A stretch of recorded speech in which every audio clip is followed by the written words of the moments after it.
అలనాటి భారతదేశంలో ప్రజలు తమకు ఉన్నంతలో హాయిగా జీవించేవాళ్లు. పెద్ద పెద్ద సౌకర్యాలు విలాసాలు లేవు, కానీ అందుబాటులో ఉన్నవాటితోనే ప్రశాంతంగా జీవనాన్ని కొనసాగించేవాళ్లు. ఆదాయం తక్కువైతే అంతటితోనే సర్దుకునేవాళ్లు. ఊరకే వృధా చేయడం ఉండేది కాదు. ప్రకృతిలో దొరికిన ప్రతి వస్తువును పూర్తి స్థాయిలో వినియోగించుకునేవాళ్లు. జనాభా మధ్య భయంకరమైన కొట్లాట్లు ఉండేవి కావు. అయిన వారితోనూ స్నేహితులతోనూ చిక్కనైన అనుబంధాలుండేవి. దూర ప్రాంతాల్లో ఉన్నప్పటికీ అవసరమంటూ ఏర్పడితే పని పూర్తయ్యేదాకా అండగా నిలబడి కార్యం సానుకూలం పడేదాకా తామున్నామంటూ ధైర్యం చెప్పేవాళ్లు. 1980ల నాటికి దేశంలో నలుపు తెలుపుల టీవీ ప్రవేశించింది. ఊరు మొత్తానికి మహా అయితే ఓ 2-3 ఇళ్లలోనే ఆ బ్లాక్ అండ్ వైట్ టీవీలుండేవి. అయినా సరే వీధి వీధంతా రామాయణం ధారావాహికి చూడ్డానికి ఆ ఇంటి ముందు వాలిపోయేవారు. దీపాల వేళ ఇంటికి అతిథులొస్తే ఖాళీ కడుపుతో పంపించేవాళ్లు కాదు. ఆకలిగొన్న వాళ్లకి పట్టెడన్నం పెట్టగలిగిన వాళ్లు అదే పెట్టేవాళ్లు. కలిగినళ్లలో అయితే అంతకు తగ్గట్టుగా మర్యాదలు జరిగేవి. ప్రజల్లో పరస్పరం ఆదరణ ఆప్యాయతలు అలా ఉండేవి. నేటి పరిస్థితులు నాటి కాలానికంటే చాలా భిన్నంగా ఉన్నాయి. ఏ కాలంలోనైనా పిండి కొద్దీ రొట్టె అన్నది నిజం. కాకుంటే ఈనాటి పరిస్థితుల్లాగా ఆనాడు మరీ వేగిరపాటు ఉండేది కాదని మాత్రం చెప్పుకోవచ్చు. అందుకే పాత జ్ఞాపకాల్ని తాజాగా తలుచుకుంటూ మాటలు కలబోసుకుంటూ ఉంటే ఏదో తెలియని ఉద్వేగం, ఆపై ఎంతో ఉత్సాహం కలుగుతుంది. వింటేజ్ కార్లు, vintage food, vintage clothing, vintage houses, ఇలా ప్రతిదీ పాతకాలపు వస్తువులతో మన మధురమైన జ్ఞాపకాలు ఎన్నో నెమరు వేసుకుంటూ ఉన్నాం. వాటి తాలూకు ఛాయాచిత్రాలు చూస్తుంటే మనసు పులకరిస్తుంది. ఆ వింటేజ్ ఫోటోగ్రాఫ్స్ మనల్ని విస్మయానికి గురిచేస్తూనే ఉంటాయి. నిజానికి మీరు వాటిని గడిచిన చరిత్రకు ఆనవాళ్లుగా పరిగణించొచ్చు. తలలూపుతున్న పంట చేలు, సడి చేయకుండానే పారుతున్న పంట బోదలు, కాలోపై అడ్డపెట్టెలు, దూరంగా తెరచాప నావలు, పిల్లల ముఖంపై స్వచ్ఛమైన చిరునవ్వు, రైతు సోదరుడి తలకు పాగ, ఓ చేతిలో కొడవలి మరో చేతిలో కోసిన ధాన్యపు కంకులు, నీళ్ల కావడి మోస్తున్న పనివాళ్లు, గిల్లికజ్జం పెట్టుకునే తుంటరి అల్లర్లు, చాటుగా కోసుకు తినే జాంకాయలు, మామిడికాయలు. అబ్బో, ఇలా చెప్పుకుంటూ పోతే మైకం కమ్మేలా ఉందంటే నమ్మండి. పాత జ్ఞాపకాలు మత్తు అటువంటిది. మరీ పురాతన కాలమేం కాదు.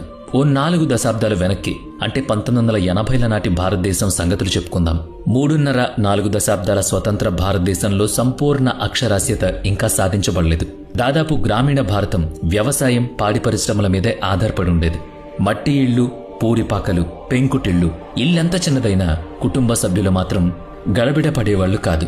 గంపెడు సంసారం ఉన్నా కూడా అందులోనే పెరిగి పెద్దై వివాహాలు కూడా అక్కడే అయ్యేవి. మట్టి పేడ అడుసు తొక్కి అలికిన ఇంటికి సున్నంతో ముగ్గులు చల్లితే ఆ అందమే వేరు. ఊళ్లల్లో చిన్నా చిత్కా దుకాణాలు కూడా ఉండేవి. టీ దుకాణం, దర్జీ దుకాణం, సైకిల్ రిపేరింగ్, గిన్నెలకు మాట్లు వేయడం, కొలిమి వద్ద ఇనుప పనులు, బట్టీలో కుండలు ఇటుకలు కాల్చేవాళ్లు. ఆ అవకాశం కూడా లేనివాళ్లు సైకిల్కో పెద్ద గెడకర్రకో సామాన్లు తగిలించుకుని తామే మోస్తూ వీధి వీధి తిరుగుతూ అమ్ముకునేవాళ్లు. విద్యుత్ సౌకర్యం ఉండేది, కానీ విద్యుత్ కోతలు మాత్రం విపరీతంగా ఉండేవి. ఇలా ఇళ్లల్లో పెట్రోమాక్స్ లైట్లు, కిరోసిన్ బల్బులు మాత్రం కంపల్సరీ. కనుకనే పొదుగూకంగానే ముందే పనులు ముగించుకునేవాళ్లు. 80వ దశకంలో మరి ఇలా ఉండేదా అని ఆశ్చర్యపోకండి. చాలా గ్రామాలు, కుగ్రామాల్లో ఇంతకంటే తక్కువ సౌకర్యాలే ఉండేవి. ఇంకా చెప్పాలంటే రవాణా కూడా లేని మారుమూల పల్లెల్లో విద్యుత్, మంచినీటి సరఫరాలు ఉండేవే కాదు. ఓ మోస్తరు పంచాయతీల్లో వీధి దీపాలు వెలిగేవి. అదే వెలుతురులో చాలా మంది తమ పనులు చేసుకునేవాళ్లు. దాని క్రిందనే తోపుడు బళ్లు పెట్టుకుని వ్యాపారాలు చేసుకునేవాళ్లు. బాగా చదువుకునే పిల్లలు ఆ వీధి దీపాల వెలుగులోనే చదువుకునేవాళ్లు. ఉంటేగింటే ఓ మంచినీళ్ల ట్యాంక్ కూడా అంతెత్తున ఉండేది. రహదారులు చాలా వరకు మట్టి రోడ్లు లేదా అందరి నడకల వల్ల నలిగిన దారులే తప్ప ఇలా తార్ రోడ్లు, సిమెంట్ రోడ్లు ఉండేవి కాదు. ఆ మట్టి దారులు వానాకాలంలో బురదగుంటలయ్యేవి. జారిపడ్డవాళ్లు బొంగమూతి పెడితే పాదాలకు మట్టి బూట్లు అయ్యాయని పిల్లలు తెగ ఆడుకునేవాళ్లు. ఏ కాలువగట్టు వెంటో సైకిల్ మీద వెళితే చక్రాలు మట్టి లోపలికి కూరుకుపోయి పెద్ద పెద్ద బండ్రాళ్లలా తయారయ్యాయి. రచ్చబండ వద్దనో ఊరి బొడ్రాయి వద్దనో 10 మంది చేరి కష్టసుఖాలు చెప్పుకునేవాళ్లు. ఒకరికి హాని తలపెట్టాలని తలంపి ఉండేది కాదు. తిండి తిప్పల సంగతి అంటారా, మొత్తం దేశీ వంటకాలే. స్థానికంగా లభించే ధాన్యాలు, పప్పులు, కూరగాయలే కనుక తక్కువ తిన్నా ఎక్కువ తిన్నా ఆరోగ్యం మాత్రం కంపల్సరీ. ఓ మోస్తరు అనారోగ్యానికి వంటింటి దినుసులే మందు మాకు. గ్రామాల్లోని పెద్ద మనిషో, గుడి పూజారిగాను, బడిపంతులుగాను ప్రకృతి వైద్యం చేసేవాళ్లు. వడ్లు దంచడానికి రోళ్లు, పిండి ఆడ్డానికి తిరగళ్లు, వండుకోవడానికి మట్టి కుండలు, సరుకుల నిల్వకు మట్టి, ఇత్తడి పాత్రలు ఉండేవి. ఇక వంట చెరుకుగా అయితే పెడకలు, ఎండు పుల్లలు, కట్టెలు ఉండేవి. అంటే ప్రకృతి నుంచి వచ్చే వాటితోనే మన అవసరాలు తీరేవి. వృధా చేయడం అనేది దాదాపుగా ఉండేది కాదు. ఎందుకంటే ప్రతి దానికి ఆ రోజుల్లో చాలా విలువ. ఇక చర్కా తిప్పి దారం తీసి మగ్గన్నేసి బట్టలు తయారు చేసుకునేవాళ్లు. ఇంటర్నెట్ లేదు గనక ప్రజల్లో ప్రాపంచిక విషయ పరిజ్ఞానం ఉండేది కాదు. ఎక్కడో ఢిల్లీ నగరంలో జరిగిన విషయాలు ఊళ్ళో వ్యక్తి చెప్పాడనుకోండి, ఇహ చూడండి అతను పెద్ద మేధావి, గొప్ప గౌరవం కూడా దక్కేది. ఏ మాటకామాట చెప్పుకోవాలి. మనుషులు ఒక పద్ధతిగా ఉండేవాళ్లు. కాస్త మరుగు, ఒకంత సిగ్గు, చెప్పుకునే స్థాయిలో మంచి మర్యాద పాటించడం ఉండేది. సాధ్యమైనంత వరకు గ్రామాలు శుభ్రంగానే ఉండేవి. ఆనాటి మనుషులు మనసుల్లాగా. 1981 నాటికి దేశంలో అక్షరాస్యత శాతం 41. స్కూళ్లలో మాస్టారు చెప్పింది చదవడమే తప్ప వేరే మార్గం లేదు. గ్రంథాలయం, అందులో బోలెడు పుస్తకాలు ఉండే వ్యవస్థ చిన్న గ్రామాల్లో ఉండేది కాదు. ఏకోపాధ్యాయ పాఠశాలలే ఎక్కువ. అందులోనూ పైకప్పు లేని బడులకైతే చెప్పనక్కర్లేదు. వర్షాకాలంలో సెలవు లేక ఇంగ్లీష్ మాట్లాడటం నేర్పిస్తామంటూ గోడల మీద ప్రకటనలు రాసేవాళ్లు. ఇప్పుడు స్విగ్గీ, జొమాటోలు ఆహారం తెచ్చి పెడుతున్నట్టుగా అప్పట్లో ఇంటింటికి తిరిగి పాలు పోసేవారు. గేదెల్ని ఇంటికే తీసుకొచ్చి అక్కడే పాలు పితికిచ్చేవాళ్లు. తల మీద బుట్టలో కాయగూరలు పెట్టుకుని అమ్మేవాళ్లు. కరివేపాకు, కొత్తిమీర కూడా డబ్బులకు కాకుండా గిద్దెడు, సోలెడు బియ్యానికిచ్చేవాళ్లు. పట్టణాల్లో అంబాసిడర్ కార్లు, పద్మిని కార్లు తిరిగేవి. అలాంటి కారు కలిగి ఉండడం ఓ పెద్ద హోదా, అదేదో గొప్ప. పెద్ద పెద్ద బ్రాండ్ల శీతల పానీయాల కంటే గోలీ సోడాకే యమగిరాకి. అప్పుడు చెక్కబండి మీద అమ్మే రాతి ఉప్పును కొని నిల్వ చేసుకునేవాళ్లు. నీటి సరఫరా లేని చోట చేతి పంపులు వాడుకునేవాళ్లు. దేశ విదేశాల కబుర్లు పెద్దగా తెలిసేవి కావని చెప్పుకున్నాం కదా. మరి విషయాలు ఎలా తెలుస్తాయంటే దినపత్రికల ద్వారా, రేడియోల ద్వారానే. న్యూస్ పేపర్ కూడా రాని ఊళ్ళుండేవి, కానీ రేడియో న్యూస్ వినకుండా పనికెళ్లేవాళ్లు ఉండేవాళ్లు కాదు. గ్రామీణ కుటుంబాల్లో సభ్యులందరూ ఏదో ఒక పని చేసుకునేవాళ్లు. ఇంట్లో ఉండే ఆడవాళ్లు సైతం కుట్లు, అల్లికలు వంటివి చేసేవాళ్లు. చెప్పులు కుట్టినా, బండి తోసినా, పొలం దున్నినా, నీళ్లు మోసినా నామోషి మాత్రం ఉండేది కాదు. హోదాలో, ఆదాయంలో తేడాలుండేవి తప్పితే చేసే పని పట్ల చిన్నచూపు మాత్రం ఉండేది కాదు. ఇక రాజకీయాలంటారా, ఎన్నికల వేళలో గొప్ప కోలాహలంగా ఉండేది. ఇక 1975 నాటి ఎమర్జెన్సీతో ఇందిరాగాంధీ పదవి కోల్పోవడం, కాంగ్రెసేతర ప్రభుత్వంలో మొరార్జీ దేశాయ్ ప్రధాని కావడం ప్రజల్లో రాజకీయాల పరంగా ఓ ఆలోచన మార్పును కలిగింపజేశాయి. అయినా పార్టీలో కలకలులకలు తప్పవు కదా.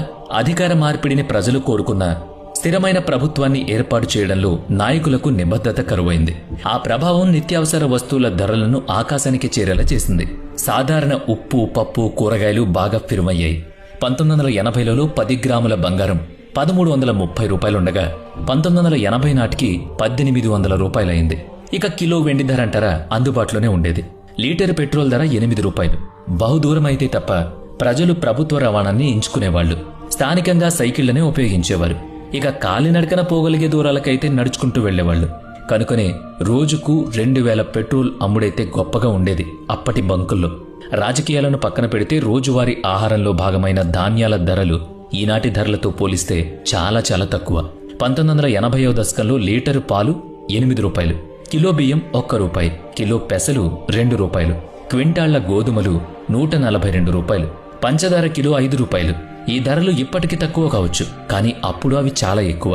వాటిని కూడా కొనుగోలు చేయలేక రోజుకు 2 పూటలా తినలేని వాళ్ళు కూడా చాలా మంది ఉండేవాళ్లు.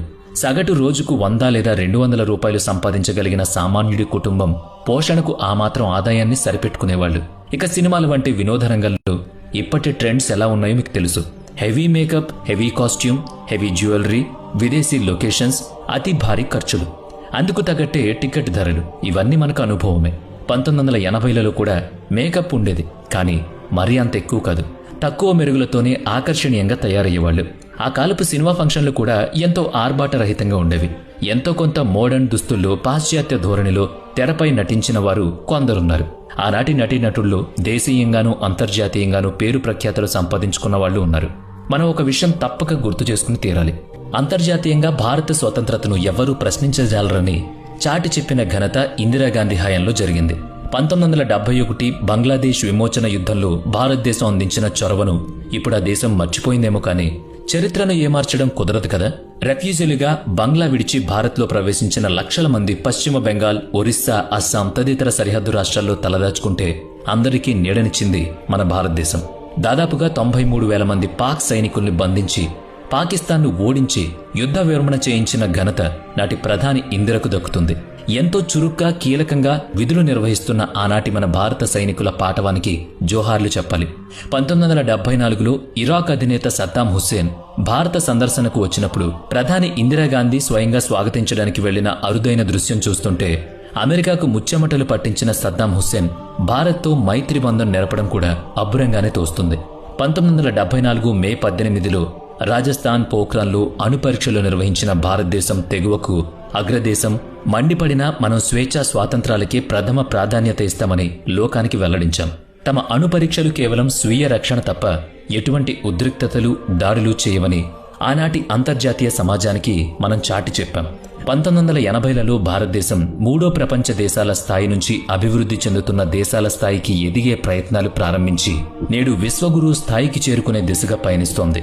బహుశా 1970లు, 1980లలో జన్మించిన వారికి ఆనాటి భారతదేశం, ఈనాటి భారతదేశం సామాజికంగా, రాజకీయంగా, ఆర్థికంగా, వైజ్ఞానికంగా సంపాదించుకున్న క్రమానుగత మార్పులు, పరిణామాలు, మిశ్రమ ఫలితాల గురించి సావకాశంగా గమనించగలిగే అవకాశం ఉంటుంది. నాటి భారతానికి, ఈనాటి భారతానికి అభివృద్ధి సూచికలు మారుండొచ్చు. దేశాభివృద్ధి మాత్రం ఓ నిరంతర ప్రక్రియ. ఆనాటి వారు ఈ మార్పుల్ని గమనించే ఉంటారు. భారతదేశ వికాస చరిత్రను అవలోకించడానికి 1980ల నుంచి ఉన్నవారంతా సజీవ సాక్షులే.